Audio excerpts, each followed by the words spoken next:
It started with a knock on the door, not from strangers, not from the police, but from the truth itself, delivered in a plain white envelope. Inside was proof that the people I loved most had turned me into their safety net, their solution, their scapegoat. What I did next would not only change my family, it would change me forever. And if you leave now, you'll never know why that knock still echoes in my mind to this day. My name is Evelyn Carter, and for 37 years I was a wife, a school librarian, and the woman who believed her family's love was unshakable. Now I am a widow, sitting in a quiet house in Houston, Texas, counting the days since I last heard another voice answer mine. Robert, my husband, passed 2 years ago, cancer. It wasn't sudden, but it still felt like being ambushed. One day he was teasing me about burning the cornbread. The next he was too weak to climb the stairs. And then one morning, just like that, he was gone. This house, our house, hasn't been the same since. His leather armchair is still by the window, its surface worn to the shape of his body. His work jacket, the one he wore every evening no matter the heat, still hangs in the hall closet. When I open it, I can almost smell the faded trace of aftershave clinging to the fabric. And on the kitchen counter sits our chipped porcelain teapot, untouched, gathering dust like some forgotten relic. I used to think these things would comfort me, keep him close. Instead, they remind me every day that the life I had is no longer here. Loneliness has a way of turning even the familiar into strangers. The clock ticks louder, the rooms stretch wider, the silence becomes an intruder breathing down your neck. Some nights I leave the television on until morning, pretending the voices belong to Robert, or maybe to anyone who might still need me. I tell people I'm fine. I smile when neighbors ask, "How are you holding up?" I wave politely when I pass Mrs. Grant from across the street. But the truth is, I'm afraid. Afraid of the silence, yes, but also of losing myself in it. And yet the idea of leaving this house terrifies me just as much. This is the only place where Robert still exists in the smallest ways. To leave it feels like betraying him. Then one evening the phone rang. The sharp buzz startled me out of my thoughts. Daniel's name lit up the screen. My son. "Hey, Mom," he said, his voice unusually soft, almost careful. "How are you doing?" I hadn't heard from him in weeks. That wasn't unusual anymore. Since marrying Melissa, our conversations had grown fewer, shorter, polite, but distant. "I'm fine," I lied, keeping busy. I glanced at Robert's jacket as I said it, and guilt washed over me. I hadn't touched his closet in 2 years. The grief was still too raw. There was a pause on the line, the kind that makes you hold your breath. "You've been alone for a while now," Daniel continued. "I just don't like the thought of you rattling around that big house by yourself." I laughed softly, the sound more fragile than I intended. "I've managed. It's quiet, but it's home." He hesitated, and I could hear the shift in his tone, the way he braced himself before speaking. "Melissa and we were talking. We think maybe you should come live with us for a while. The kids miss you. We've got a spare room. You wouldn't be in the way." Live with them. For a moment my heart swelled. The thought of waking up to Noah's giggles, of holding little Sophia's hand again, it lit a spark in the dark corners of my loneliness. But just as quickly, doubt crept in. The last time I visited, Melissa barely acknowledged me. She scrolled on her phone through most of dinner, her face blank, her patience thin. And Daniel? My sweet boy looked tired, hollowed out, like he was carrying a weight I couldn't see. Still, the pull of my grandchildren was strong. Maybe, I told myself, this was a chance to matter again. Maybe the silence had made me suspicious of kindness. "I'll think about it," I answered. After the call ended, I sat in Robert's chair staring at the door. The house seemed to breathe around me, every shadow leaning closer. For the first time, the silence felt different, not empty, but heavy, like it was holding a secret I couldn't name. I wanted so badly to believe Daniel's offer was about love, about family, but something inside me whispered otherwise. And deep down, I knew that whisper was right. The drive into Houston was brutal that day. Texas heat doesn't just sit on your skin. It presses, crawls, suffocates. By the time I pulled into Daniel's neighborhood, the air shimmered like glass above the pavement, and sweat had already soaked through the back of my blouse. I thought of Robert then. He used to joke that summer in Texas wasn't weather, it was punishment. "If hell feels hotter than this," he'd laugh, fanning himself with the morning paper, "then I better straighten up before I get there." The memory brought the faintest smile to my lips. I told myself this trip wasn't about the heat or the distance. It was about family, about stepping back into the rhythm of life, about filling the silence that had swallowed me whole. But when I pulled up to Daniel and Melissa's house, the welcome I'd imagined was nowhere to be found. Noah and Sophia didn't come running down the driveway. Daniel didn't step out onto the porch. The blinds were drawn, the front yard overrun with toys sun-bleached and forgotten. I rang the bell once, waited, rang again. Finally, the door opened a crack. Melissa. Her face was half-shadowed, her phone still in hand. She looked at me as though I'd arrived a week early without warning. "You're early," she said flatly. Her tone clipped, her eyes flicking past me as if checking the driveway for someone else.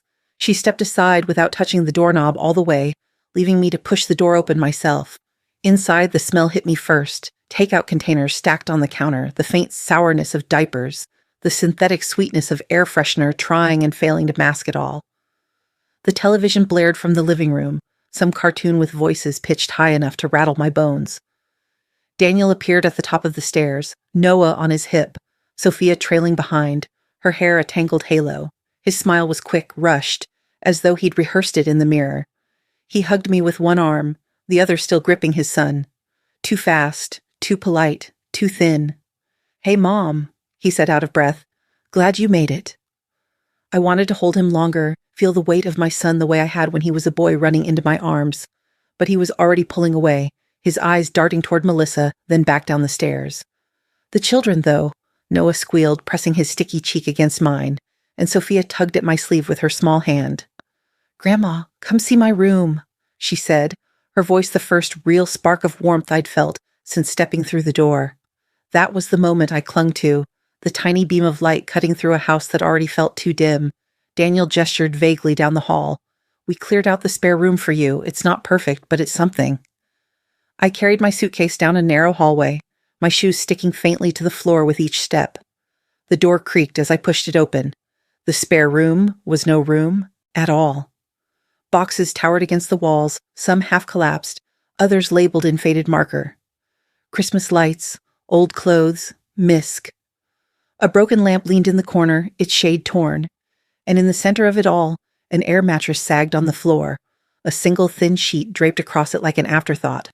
No closet space, no dresser, no space that felt remotely mine. I set my suitcase gently on the floor, ignoring the dust that puffed up around it. Melissa lingered in the doorway, her phone still glowing in her hand.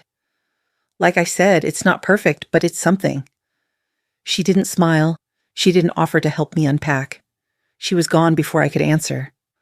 I ran my hand across the edge of the mattress, pressing down. The plastic wheezed under my palm, cold and unwelcoming. For a moment, I thought about Robert's armchair back home, how even its silence had felt like comfort. This? This felt like exile disguised as hospitality. Still, I forced a smile when Noah and Sophia barreled into the room, laughing, tugging at my arms, asking when I would tell them stories, when I would make cookies. Their joy was real, pure, and in their laughter, I found a thread strong enough to hold on to. I tucked a strand of hair behind Sophia's ear and said softly, "I'll be fine. It'll do." That night, lying on the air mattress that sagged beneath me, I stared at the ceiling and listened to the unfamiliar rhythm of the house, the cartoon voices, the footsteps creaking overhead, the muffled sound of Melissa's laughter from behind a closed bedroom door. It was not my home. It would never be my home. But I told myself the same thing over and over, like a prayer whispered into the dark. As long as I have my grandchildren close, I can endure this. I can endure anything. And in that fragile moment of hope, I didn't yet realize that what I had walked into wasn't a family's embrace, but the first layer of a carefully concealed cage. The first few days, I threw myself into helping. It was all I knew how to do. I woke early, slipping out of the sagging air mattress before anyone stirred. I folded laundry that had been abandoned in baskets, wiped crumbs from countertops sticky with juice, and made breakfast. Pancakes the way Daniel used to love them as a boy, golden edges with a pat of butter melting in the middle. The children lit up when they saw the plates, but Melissa frowned, as if I had rearranged the furniture without asking. "They don't usually eat that heavy in the morning," she said, reaching for a protein bar instead. She didn't touch the food. Daniel offered a small smile, but he ate quickly, eyes down, like he didn't want to be caught enjoying it. I told myself it was fine. People had different preferences, I was just adjusting. But little by little, the comments came. Please don't run the washer during the day, Melissa said one afternoon, her tone casual, her eyes anything but. The electricity bill's already too high? I blinked. Oh, I didn't realize. It was just one load? It's fine, she cut in, already walking away, her phone glowing in her hand. The next morning she sighed when she found the bathroom light still on after I'd stepped out. Another time she wrinkled her nose when I simmered chicken soup, muttering under her breath, "Smells too strong." Each remark was small, almost invisible on its own, but strung together they felt like tiny cuts that never had time to heal. I noticed, too, how often she inserted herself between me and the children. When Noah asked me to help with a puzzle, Melissa swooped in, saying, "Grandma doesn't know how this one works." When I showed Sophia how to fold napkins into little swans, Melissa shook her head, laughing lightly. "We don't really do that here." I tried to brush it off, to remind myself that maybe I was oversensitive, that grief had thinned my skin. But the truth pressed harder each day. One evening, as I tucked Noah into bed, he looked up at me with wide, curious eyes. His voice was soft, almost hesitant. "Grandma," he asked, "why does Mommy get mad at you?"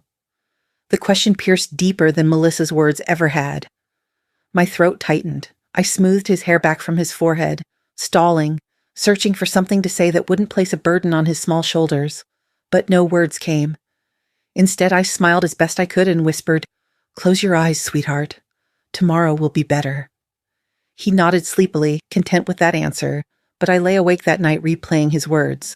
Out of the mouths of children comes truth we can't ignore. Melissa's irritation was no longer subtle.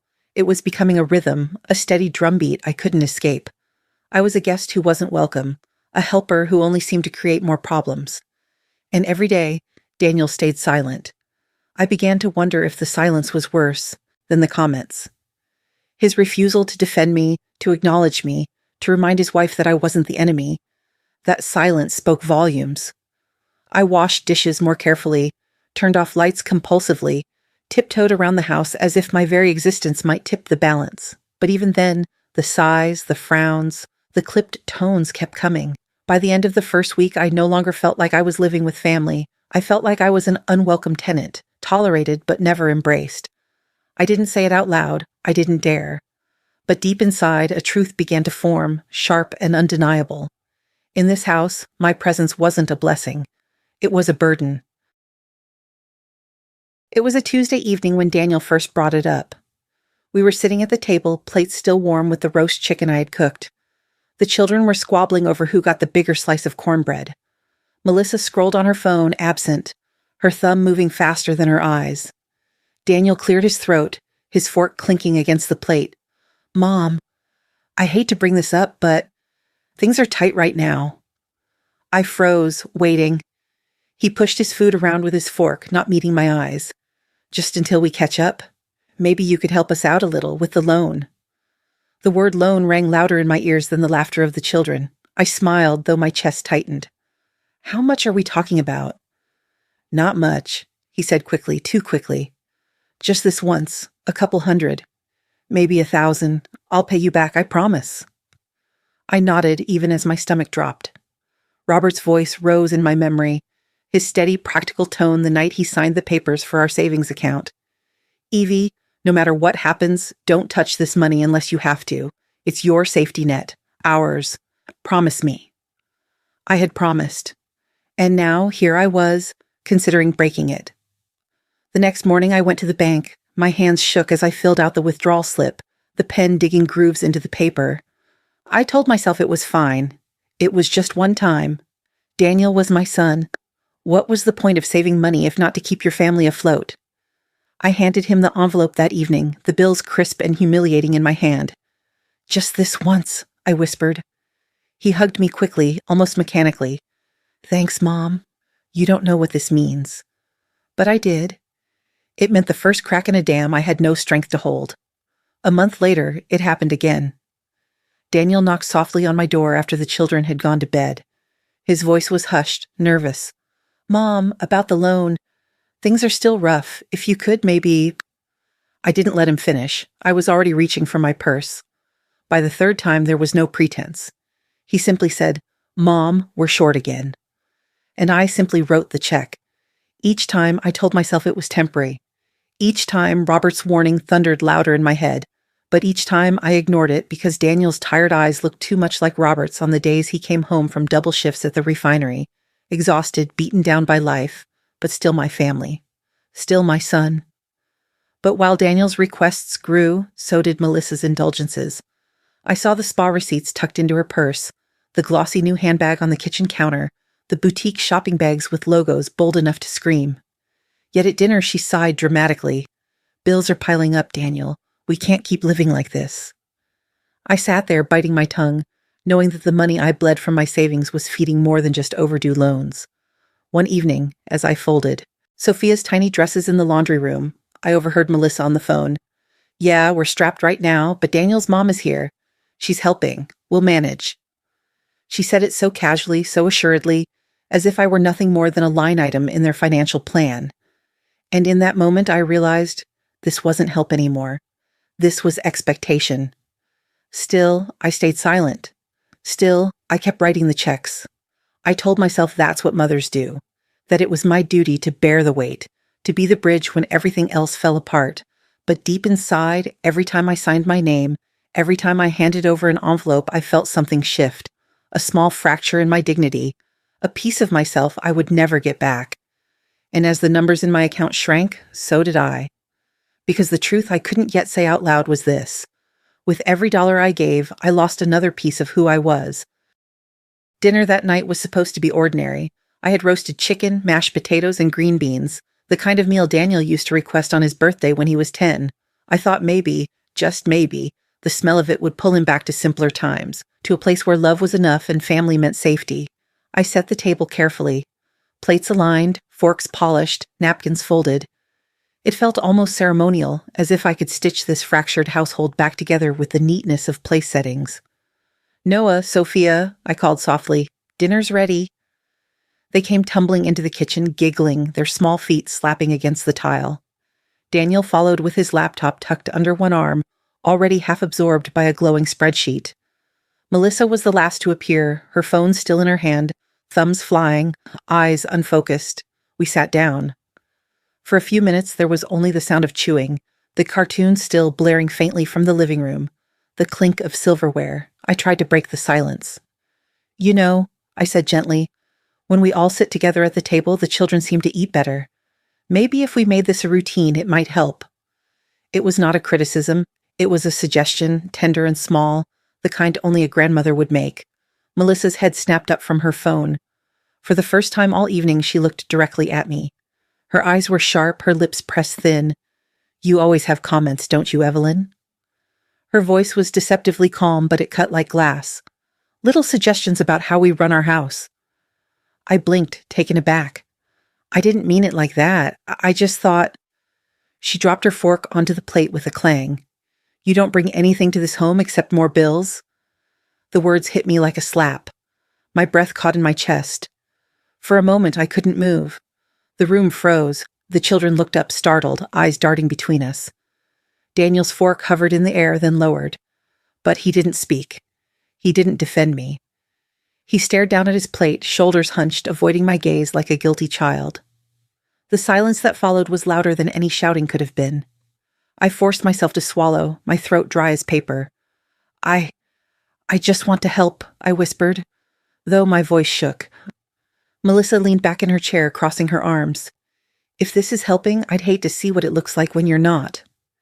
Then she picked up her phone again, as if the conversation had ended, as if I had ended. Daniel cleared his throat once, then said nothing. His silence was an accomplice. I sat there, staring at my plate, the mashed potatoes turning cold, the chicken skin congealing. My hands trembled in my lap. I wanted to disappear, to sink beneath the tablecloth and never resurface. When Noah shifted uncomfortably, I forced a smile at him, pretending nothing had happened. Pretending I wasn't bleeding from words that had no sound but carried the weight of a hammer. I excused myself quietly. No one stopped me. No one called after me. In the small, suffocating space of my makeshift room, I sat on the edge of the air mattress. The boxes around me loomed higher than ever, shadows stretching like silent witnesses. I buried my face in the thin pillow, and finally the tears I had been holding back broke free. They soaked the fabric until it clung to my skin, until the salt stung my lips. I thought of Robert, of his steady hands and steady words. Don't let anyone make you feel small, Evie. He had told me that once in the early days of our marriage, when I was young and still learning how to stand tall. Now those words mocked me, because here I was, smaller than I had ever been, reduced to nothing in the home of my own child. That night, I did not sleep. I stared at the ceiling, listening to the laughter muffled through walls, laughter that didn't include me. I listened to the footsteps above, the closing of doors, the rhythm of a family moving on as if I weren't there.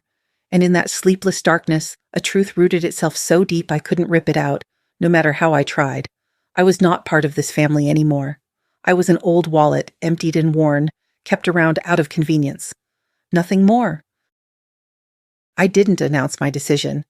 There was no confrontation, no slammed doors, no screaming match across the dinner table. After Melissa's words cut through me like glass, I realized I didn't have the strength for a war. Silence, I thought, would be sharper. So, the next morning, while the house stirred with the routine chaos of cereal bowls and school bags, I began to pack. I didn't have much to gather, just the small suitcase I had brought, half filled with clothes, a framed photo of Robert where I had slipped inside, and the journal I used to scribble prayers in when the nights were too long. Everything else I left untouched. I folded each blouse carefully, smoothing the fabric as if the neatness could disguise the ache in my chest. My hands trembled with every movement, but I kept them steady. I told myself not to cry, not to make a sound. If my presence had been invisible in this house, then my departure would be too. When Melissa passed by the doorway, she barely glanced in. "Heading somewhere?" she asked, her tone distracted, as though I were announcing I was going to the store. I forced a small smile. "Just tidying up." She nodded, already halfway down the hall, her phone pressed to her ear. That was the last word she spoke to me. By the time the children returned from school, my suitcase was zipped, propped against the wall like a quiet witness to my decision. I didn't have the heart to tell Noah and Sophia I was leaving. Their faces would undo me, their small hands reaching for one more story, one more hug. I knew I wouldn't survive it. So I wrote a note. Just one line. Neat cursive the nuns had once drilled into me in Catholic school. "Thank you for having me." I left it on the kitchen counter where Melissa would find it, though I doubted she'd read it twice. And then, at sunrise the following morning, I walked out the door. The air outside was heavy with humidity, already thick with heat, though the day had barely begun. I dragged my suitcase down the driveway alone, the wheels bumping over cracks in the concrete. No one followed, no one called after me. The silence was confirmation enough. The drive back to my own house felt longer than the one that had brought me here. My hands clutched the steering wheel until my knuckles whitened, my heart pounding in a strange rhythm somewhere between relief and grief. When I finally pulled into my driveway, the sight of the house made me pause. The shutters sagged slightly, the flower beds choked with weeds. Dust filmed the windows, as though the house itself had given up waiting for me. But it was mine. I carried my suitcase inside and was greeted by the smell of stale air and disuse. The silence here was different, not hostile like in Daniel's house, but haunting, heavy with memory. Robert's armchair still waited in the corner. The teapot still sat untouched. Everything was as I had left it, yet it all felt strange, unfamiliar, as if I were stepping into someone else's life. I went straight to my desk, opened my laptop, and pulled up my bank account. The automatic transfers I had set up months ago glowed on the screen. Those neat digital betrayals I had convinced myself were kindness. My hand hovered for only a moment before I clicked cancel. Once, twice, again. Each click was both liberation and loss. When the last transfer disappeared, I sat back, breathless. For the first time in months, my money was my own, but instead of joy, an unexpected ache filled me. I had wanted to believe I was needed, that my sacrifice mattered. Now the evidence stared back at me. It hadn't. That evening, Clara, my neighbor from 2 doors down, knocked on my front porch. She was holding a casserole dish, her eyes widening when she saw me. "Evelyn, I didn't know you were back already." I tried to smile, but my lips betrayed me, trembling at the edges. "Yes, I came home this morning." She studied me for a long moment. I knew she saw the redness around my eyes, the way my shoulders sagged, the exhaustion etched into my face. "Everything all right?" she asked gently. I laughed too quickly. "Of course. Just tired from the drive." She didn't press, though her gaze lingered with unspoken questions. She handed me the dish and patted my arm before heading back down the walkway. I closed the door behind her, leaning against it as the weight of everything pressed down. Home. That word used to mean safety, belonging. Tonight it felt foreign. I walked through the rooms, trailing my fingers over the furniture, the photographs, the walls that had once held laughter. It was all familiar, but it no longer felt like mine. And as I lay in bed that night, the silence thick and unbroken, one truth rose above all the others. A truth that stung worse than Melissa's words, worse than Daniel's silence. I had returned to my house, but I had never felt more like a stranger within its walls. The first week back, I moved like a ghost in my own house. I scrubbed the floors until my knees ached, wiped every window pane until the light stung my eyes, dusted each forgotten shelf. It wasn't that the house needed cleaning, it was that I did. I needed to reclaim it, to remind myself that these walls belonged to me, that I wasn't just a temporary guest in someone else's chaos. Still, every corner whispered with Robert's absence, every familiar object carrying a weight I couldn't put down. The silence was thick. It settled in my chest, pressing until it felt like I might suffocate. One morning, Clara stopped by again, holding her coffee mug as if it were an excuse to knock. She leaned against the porch rail, eyes kind but probing. "You can't stay locked up in here forever," she said softly. "Come with me on Sunday, church service. The ladies' circle meets after." I almost said no. My instinct was to retreat, to hide, to let the silence consume me. But something in her voice, gentle, firm, nudged me. So on Sunday I put on a dress I hadn't worn in years, pressed the wrinkles out with shaky hands, and followed her to St. Andrew's. At first, I felt out of place. The pews were filled with families, couples, chatter. I sat stiff, my hands folded, afraid someone would look at me and see the cracks I tried to hide. But when the choir began, voices rising like a tide, I felt something shift. The music filled the hollow spaces inside me, and for the first time in months, I didn't feel quite so alone. After the service, Clara led me to the fellowship hall. A group of women gathered around long tables, knitting, sorting donations, gossiping in warm tones. Clara introduced me. "This is Evelyn. She's been through a lot lately, but she's tougher than she looks." The women smiled, offered me coffee, pulled me into their circle. I smiled back, shy, unsure. My voice trembled when I spoke, but slowly, week by week, the trembling lessened. It was during one of those afternoons that someone brought in a box of sewing supplies for the kids' after-school program. Old spools of thread, fabric scraps, needles tangled in pincushions. "You used to sew, didn't you?" Clara asked. I nodded. "I made Noah's Halloween costume one year. Robert used to say I could turn curtains into gowns if I wanted." Clara grinned. "Then you're just the person we need. These kids could use someone to teach them." At first I resisted. My hands hadn't touched a sewing machine in years. But the next week I found myself in a small classroom with 6 children watching me expectantly. Their eyes were wide, their energy buzzing. I showed them how to thread a needle, how to stitch 2 scraps together. Their stitches were messy, uneven, but their faces glowed with pride. When one little girl held up a lopsided patchwork square and whispered, "I made this," something inside me broke open. In their joy, I felt useful. Again. Needed. Seen. Later, as I packed up fabric with Clara, she was unusually quiet. Finally, she said, "I never told you this, but my son stopped talking to me 3 years ago. He borrowed money, never paid it back, and when I pressed him, he said I was selfish. Called me poison. Haven't heard from him since." I froze. "Clara," she shrugged, but her eyes shimmered. "You think you're the only one, but you're not. Some of us carry scars you can't see." We stood in silence, the sound of children's laughter echoing down the hallway. For the first time, I didn't feel ashamed of my own wounds. I felt understood. That night, I sat at my sewing machine at home, dust brushed off, joints oiled, the whir of the needle filling the room. My fingers moved clumsily at first, then steadier, muscle memory returning. I stitched an apron from old fabric, nothing perfect, but wholly mine. I realized then that survival wasn't about going back to who I used to be. It was about becoming someone new, someone who could find meaning not in being needed by her son, but in being valuable to herself and to others who truly saw her. As I lay in bed, the hum of the sewing machine still lingering in my ears, I thought of Clara's words. Her pain, my pain, woven together like threads in the same cloth. And in that realization, a truth bloomed. Maybe we mothers, the ones left behind, the ones discarded, the ones told we were too much or not enough. Maybe we were meant to find each other, to stitch ourselves back together in the company of those who understood. Maybe we weren't abandoned after all. Maybe we had been redirected. Perhaps that was the miracle, that in our brokenness, we found each other. It came in an envelope. Ordinary, white, with the blue crest of Lone Star Bank stamped in the corner. At first, I thought it was another statement, another reminder of my dwindling account after months of helping. I almost tossed it onto the stack of unopened mail by the door. But something about the bold type on the front, important account information, made me tear it open. Inside was a notice.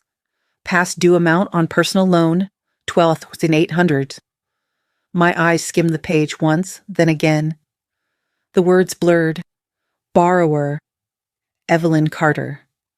I frowned, clutching the paper tighter. I had never taken out a personal loan. Not once in my life.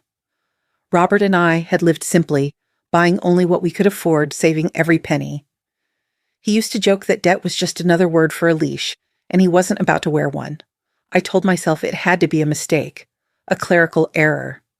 Maybe they'd mixed me up with another Evelyn Carter in Houston. The city was big. It could happen. But then I saw it.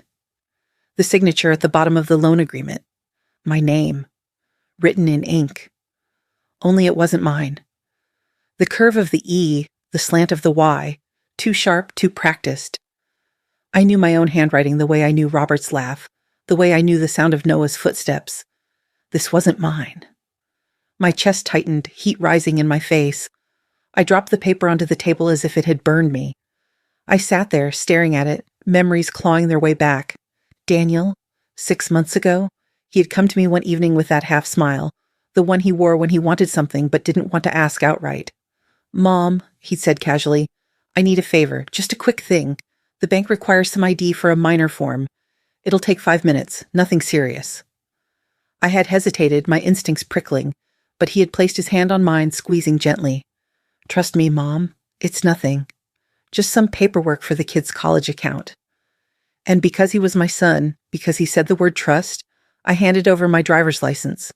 He disappeared into the study with a folder and returned half an hour later, smiling like it was nothing. I hadn't thought about it again. Until now. My stomach turned cold. The room seemed to tilt. I grabbed the papers, scanning every line, every figure, every clause. There was no doubt. Daniel had used my identity. He had taken out a loan in my name. I pressed a trembling hand against my mouth, my breath ragged. The betrayal was sharp, but beneath it was something deeper. A hollowing. A realization that my own child hadn't just leaned on me, he had stolen from me. Not my money, not my time, but my very name. I stood abruptly, pacing the kitchen, my pulse hammered in my ears. I wanted to scream, to storm into his house and throw the papers on the table, but my voice caught in my throat.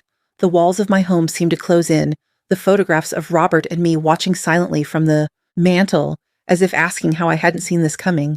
Anger and sorrow tangled inside me until I couldn't tell which was which. My hands shook so violently, I had to grip the counter to steady myself. I thought of every sacrifice I had made, every meal cooked, every check written, every night I lay awake worrying about him.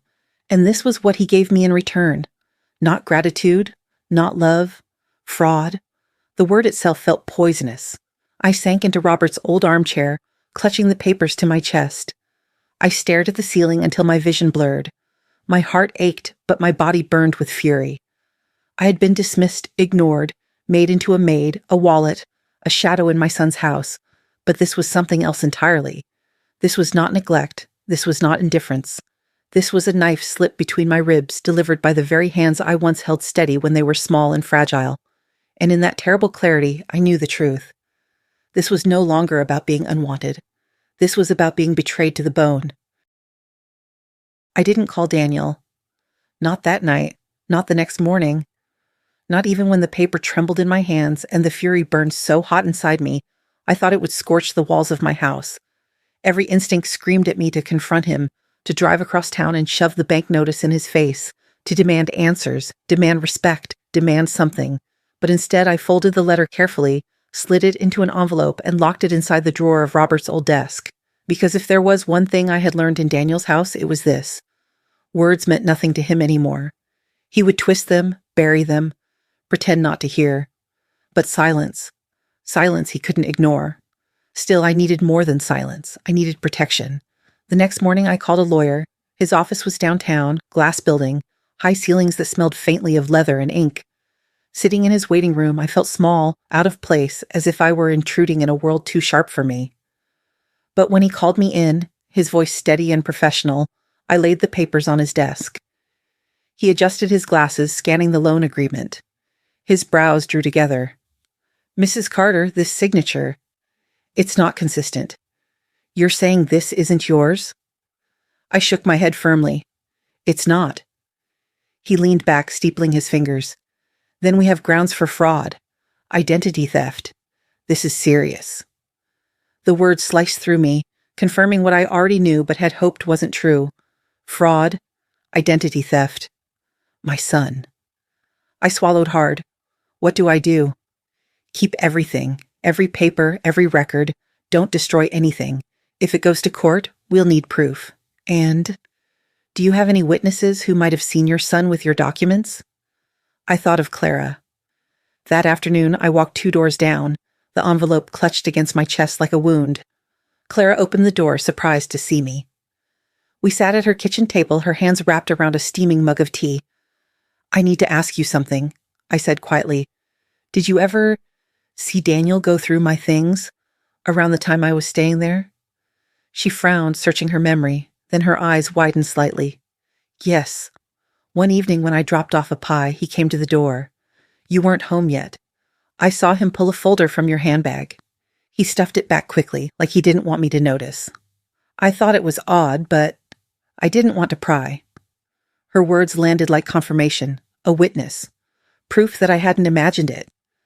Clara reached across the table, placing her warm hand over mine. "Evelyn, I'm sorry. I should have told you sooner." Tears pricked my eyes, but I shook my head. "No, you've told me now. That's enough." When I returned home, I placed Clara's statement in writing, tucked it alongside the loan papers, and locked them away. My hands were steadier this time, my breath calmer. For the first time in months, I felt a strange sense of power. Not because I had shouted, not because I had fought, but because I had chosen silence with purpose. Daniel didn't know what I knew. He didn't know I had evidence. He didn't know I had shifted from victim to witness. That night, I didn't cry into my pillow. I didn't stare at the ceiling, waiting for sleep that wouldn't come. Instead, I sat at Robert's desk, pen in hand, and began a list. Every dollar I had given Daniel, every excuse he had made, every time he had looked at me with tired eyes and let me believe I was saving him. Line after line, the truth filled the page, and with each stroke of the pen, I felt lighter, sharper, more awake than I had in years. Sometimes power isn't in the words you speak. Sometimes it's in the silence that grows heavy, undeniable, impossible to look away from. And as I turned out the light, sliding into bed without tears for the first time in months, one thought anchored me, clear and strong. Sometimes silence is the heaviest punishment of all. It started quietly. A new post on the neighborhood app. Lightly used sectional sofa, must pick up, urgent. I scrolled past it at first, not realizing what I was looking at, until my eyes caught the throw pillows in the photo. The same patterned pillows Melissa had bragged about last Christmas, imported from some boutique in Dallas. They were sitting now on a couch she was desperate to unload. The next week, I saw another listing, designer handbags. Photos carefully taken, descriptions precise, authentic, barely worn, DM for details. The initials stamped in gold were unmistakable. Melissa's prize collection, the same purses she had once paraded like trophies, now reduced to secondhand goods on a digital yard sale. Then came the SUV. I didn't see the moment itself, but Clara told me. She had been driving past their house one morning when a tow truck pulled into the driveway. She saw the driver attach chains, heard the groan of metal as the vehicle was hauled away. Melissa stood on the porch, arms crossed, face pale with fury. Daniel lingered behind her, his head bowed. The whispers followed soon after, neighbors murmuring at church, at the grocery store, outside the elementary school. What happened to them? They always looked so put together. I stayed silent. I knew exactly what had happened. The facade of their perfect little family had cracked wide open, exposing the rot beneath. The phone calls began not long after. At first, Daniel's voice was calm, almost casual. "Hey, Mom, just wanted to check in. How are you doing?" I let it ring, my heart pounding, but I didn't answer. The next day, another call. His voice this time carried a tremor. "Mom, I think the bank made a mistake. Something weird came up with the loan. Can we talk?" Again, I ignored it. By the third call, desperation had crept in. His messages piled up, each one more frantic than the last. "Mom, please just pick up. I know you're upset. I swear I'll fix this. Don't shut me out. You're all I've got." I sat at my kitchen table, the phone buzzing in my hand, and I did nothing. For years I had jumped at every plea, every sigh, every tilt of his head that said he needed me. Now, I let the silence answer for me. But while I withheld from him, I couldn't withhold from the children. One Saturday, I walked into a bookstore downtown. The shelves smelled of paper and dust, the kind of comfort that never asks anything of you. I wandered slowly, letting my fingers brush over the spines until I found 2 books, an illustrated atlas for Noah, who had once told me he wanted to see the whole world, and a storybook about brave princesses for Sophia, who loved dressing up in gowns made from old bed sheets. Next, I stopped at a clothing shop. I chose a navy blue sweater for Noah, soft and warm, and a pale pink coat for Sophia, with buttons shaped like little hearts. I ran my hands over the fabric again and again, imagining their smiles.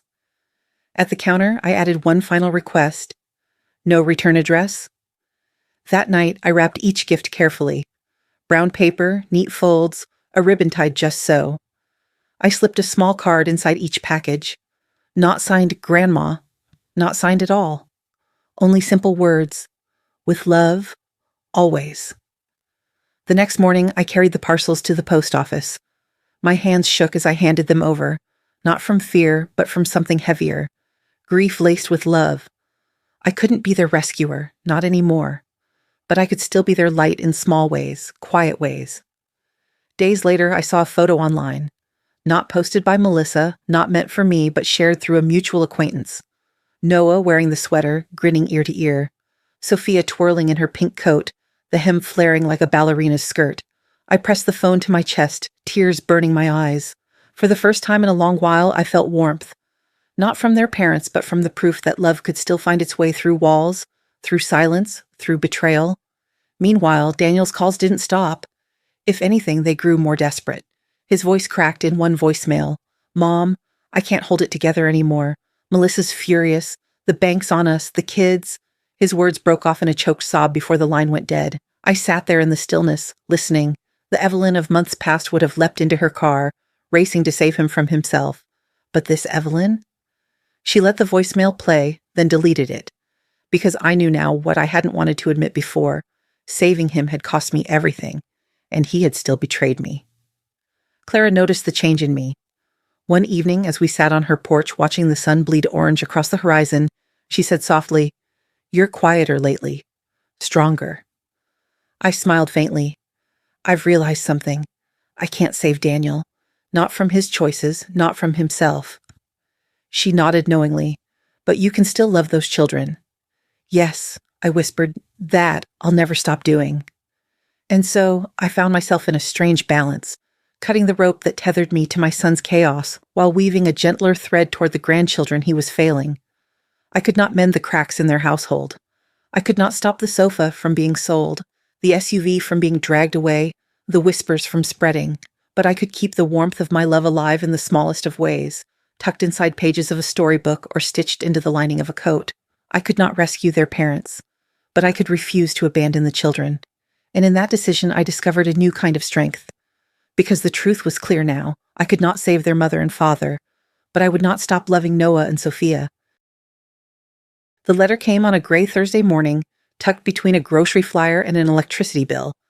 I almost missed it, almost tossed it aside with the junk mail. But when I saw the return address, Lone Star Bank, legal department, my stomach clenched. I sat at the kitchen table, the paper trembling in my hands as I opened it. "Notice of pending litigation," it read.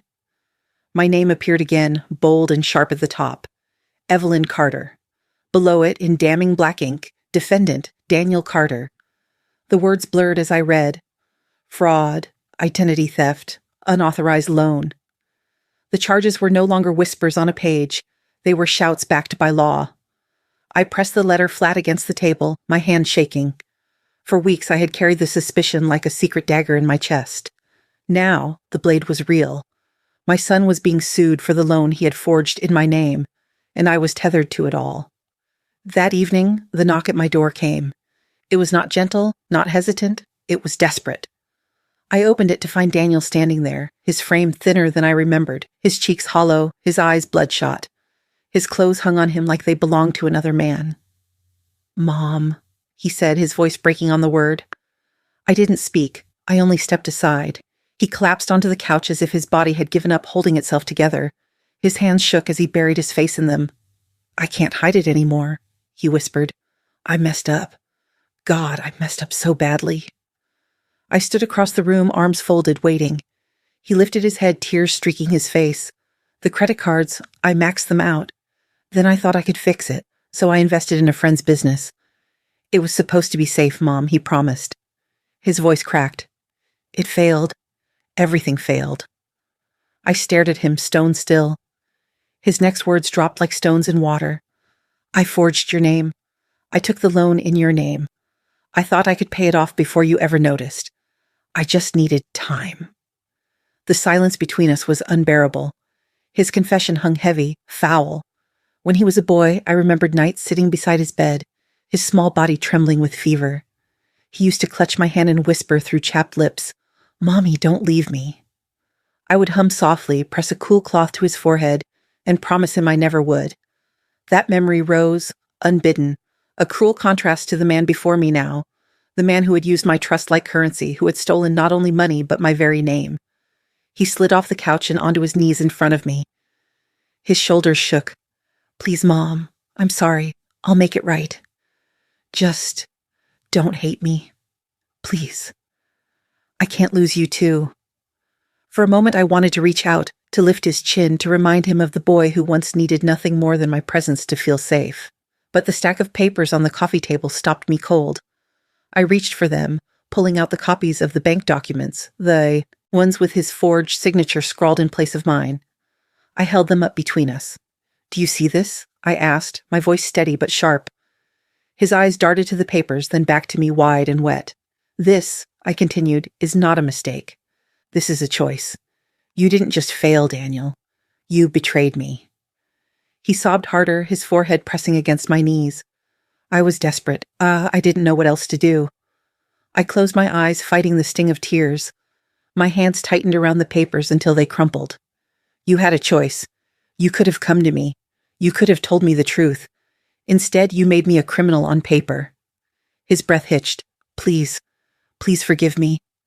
I stepped back, away from his reach. In that moment, it was as though the boy I once cradled had vanished completely, replaced by a man I no longer recognized. My voice broke as I whispered the truth that shattered me, more than the loan, more than the fraud, more than the law itself. I lost my little boy a long time ago, and now standing here I see only a stranger. The next time Daniel came to my house, he didn't arrive with tears. He came with silence, carrying the weight of his mistakes in the slump of his shoulders. His eyes were hollow, his hands trembling, as though the bones inside them had turned brittle. On the table between us lay a folder, its contents neatly arranged. The loan documents, the bank notices, and one more thing, a formal agreement drafted by my lawyer. I tapped the folder with my finger. "Sit down, Daniel. If you want my help, these are the conditions." He lowered himself into the chair like a man bracing for execution. I opened the folder, sliding the first page toward him. "I will pay the minimum past due amount. Only enough to keep the bank from dragging my name into court. Not a cent more. That money will not save you. It will buy you time. Nothing else." He nodded quickly, as if afraid the words might be snatched back before they landed. I continued, my voice sharper now. "From this day forward, you will cut all financial ties with Melissa. No joint accounts, no shared credit cards. Her spending is her responsibility. Yours is yours. If you cannot separate, I cannot help." Daniel's lips parted, a protest caught on his tongue, but when he saw my eyes, steady, unyielding, he swallowed it back. His Adam's apple bobbed as he whispered, "Okay." I slid the second page across the table. "You will get a job. A real job. Not another dream investment, not another scheme. Steady work. You are done chasing fantasies. If I hear of one more dollar lost to opportunity, this agreement ends immediately." His face burned red, shame flooding his features. I understand. And finally, I said, pressing the last page flat, you will repay me. Every cent. You have 5 years. No excuses, no delays. You will sign this and you will live by it. Otherwise, I will let the law take its course. Daniel's hands shook as he reached for the pen. For a moment he hesitated, staring at the lines of ink that would bind him tighter than any loan ever had. His voice cracked. Mom, this feels like a contract, not family. I leaned forward, my words precise, each one heavy as stone. Because family does not do what you did to me. A son does not forge his mother's name. A man does not gamble with his children's stability. You lost the right to call this family when you chose deceit. Now you will earn it back through accountability. Silence stretched between us, broken only by the scratch of the pen as he signed. The lawyer, seated in the corner, nodded once, then gathered the documents with quiet efficiency. Daniel set the pen down, his hand trembling. He couldn't meet my eyes. I reached for the folder, closed it with finality, and said the words I had rehearsed in my heart for weeks. This is the last time. You will not lean on me again. From here on, you stand on your own. If you fall, it will be by your choices, not mine. Daniel's lips parted as if to speak, but nothing came. He simply lowered his head, shoulders shaking in a mix of shame and fragile relief. As he left the house, I felt a strange duality. Grief so sharp it hollowed me out, and pride so fierce it burned through the hollow spaces. Because I had finally done what I had never thought I could. I had set the terms. And in that moment I realized I was no longer the victim of his choices. I was the author of my own survival. It happened slowly, then all at once. Melissa had always carried herself like a queen in her castle, ruling the house with silent disapproval and loud sighs. But the day Daniel cut her off financially, the cracks spread fast. At first it was subtle. Cold shoulders. Late nights spent locked in the bedroom, her voice raised on phone calls with friends or her mother. Then came the arguments, their voices sharp enough to pierce the walls. I didn't need to hear the words to know what they were fighting about. Money, responsibility, control. And then, one morning, Clara stopped by with the news. Melissa's gone, she said simply, standing on my porch with her hands folded tight. I blinked. Gone? Packed her bags, took her clothes, her jewelry, and nothing else. Daniel and the kids are still there, but she left. I sat down heavily, my heart pulling in 2 directions at once. Relief that her disdain was no longer poisoning the air, and sorrow for what it meant for Noah and Sophia, suddenly abandoned by the mother who should have loved them fiercest. A week later, I saw Daniel's car parked outside a crumbling brick apartment complex on the east side of town. The SUV was gone, replaced by a dented sedan he must have bought secondhand. Through a neighbor, I learned he had taken a night job delivering groceries and takeout orders. He rode the city streets in the dark, headlights his only companion, trading sleep for wages. It wasn't glamorous, but it was honest. For the first time in years, Daniel was standing on his own 2 feet, even if they shook beneath him. He called once to tell me he had moved. His voice was tired but clear. I'm trying, Mom. The kids and I, we'll figure it out. I didn't rush to visit. I didn't swoop in. Instead, I listened, murmured a quiet, I know you will, and hung up. Because I had learned something vital. Distance was not cruelty. Distance was survival. Still, I couldn't let the children feel forgotten. Once a month, I packaged small parcels, storybook adventures for Noah, hair ribbons and coloring kits for Sophia, sometimes a soft sweater or a pair of warm socks. I never signed my name. The boxes arrived with no sender, but I knew, somehow, they would recognize the love folded inside. A friend from the post office once asked, Don't you want them to know it's from you? I shook my head. One day, maybe. But for now, it's enough that they feel cared for. In the meantime, my life found a rhythm I hadn't expected. Clara became more than a neighbor. She became a sister of sorts, a steady presence who never asked for more than I could give. The women's circle at church welcomed me fully, their chatter and laughter filling the hollow places Daniel and Melissa had left behind. I taught more sewing lessons, helped children stitch crooked lines into bright patches of fabric. The imperfections made them beautiful. We gathered often, around tables cluttered with spools of thread and steaming cups of coffee. They told stories of lost husbands, wayward children, broken homes. I told mine, and instead of judgment, I found nods, hands squeezing mine, voices saying, Me too. In their company, I discovered a truth sharper than any betrayal. Family is not always the one you're born into. Sometimes it is the people who stand beside you when the ones who share your blood walk away. I thought of Robert often, what he might have said if he saw Daniel now, scraping by in a dim apartment with two children who deserved more. Would he have been angry or simply disappointed? Sometimes I still caught myself reaching for the phone, tempted to check in, to ask if Noah and Sophia were eating well, if Daniel was managing the bills. But I stopped myself. Not out of coldness, but out of resolve. I had drawn the line. I would not step back across it. And every time doubt crept in, I reminded myself. I had not abandoned them. I had chosen me. On a cool autumn evening, as I walked home from the church, leaves crunching beneath my shoes, Clara slipped her arm through mine. "You look lighter these days," she said warmly. I smiled, the truth surprising me even as I spoke it. I finally am. Because yes, I had lost a family of blood, broken by lies, betrayal, and silence. But in that loss, I had gained something else. Something quieter, steadier, more real. I had found myself again, and I had found a family of choice in friendship and community. It was late February when the knock came. The air outside was cool, almost kind, carrying the faint scent of rain-soaked earth. I had been sitting by the window with my sewing, the hum of the needle filling the silence. When the knock sounded, steady but hesitant, my heart skipped. For a moment I thought it might be Clara or one of the church women dropping off a pie. But when I opened the door, it was him, Daniel. He stood there thinner than I remembered, his jacket frayed at the cuffs, his hair longer and unkempt, but there was something in his eyes I hadn't seen in years. Clarity. Not desperation, not manipulation, not the frantic darting of a man cornered. Just honesty. "Mom," he said softly, his voice raw. "Can I come in?" I stepped aside without a word. He sat gingerly on the couch as though afraid it might reject him. His hands twisted together in his lap, but his shoulders didn't slump in defeat this time. They squared, shaky but determined. "I've been working," he began. "Nights, deliveries. It's not glamorous, but it's steady. I've managed to pay down some of the debt." He hesitated, then added, "The kids, they have food, clothes, school's covered. I'm not saying it's easy, it isn't, but it's ours. I'm doing it."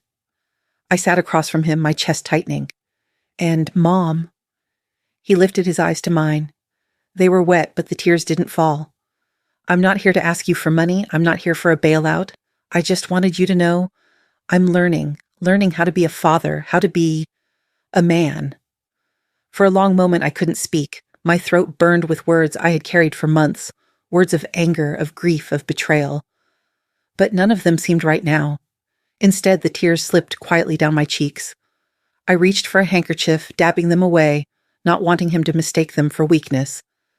"I'm glad, Daniel," I whispered. "I truly am." He nodded, swallowing hard. There was no embrace, no dramatic reconciliation, just a fragile understanding hanging in the air, a thread stretched between us, frayed but still holding. When he stood to leave, I didn't stop him. I didn't ask when I would see him next. I only watched as he walked back down the path, his stride unsteady but forward. For the first time in years, I believed he might not fall. That night, as I closed the curtains and turned off the lights, I thought of Robert. I thought of his voice telling me once, "Evie, sometimes the hardest thing a parent can do is step back. Let them stumble, let them rise." I finally understood. I whispered a prayer, not for Daniel to be saved, but for him to stay strong in the struggle he had chosen to face. For Noah and Sophia, that they would remember not just the chaos, but the resilience that followed. And for myself, that I would never again mistake endless sacrifice for love. Motherhood is not endless sacrifice. Love is not, measured by how much of yourself you erase. Sometimes loving means letting go at the right moment, letting your child rise from the ruins of his own choices. I lost the family I thought I had, but in the ashes I found myself again, and perhaps in time Daniel will find himself too. Until then, I will keep my distance, not out of cruelty, but out of love, the kind that sets both of us free.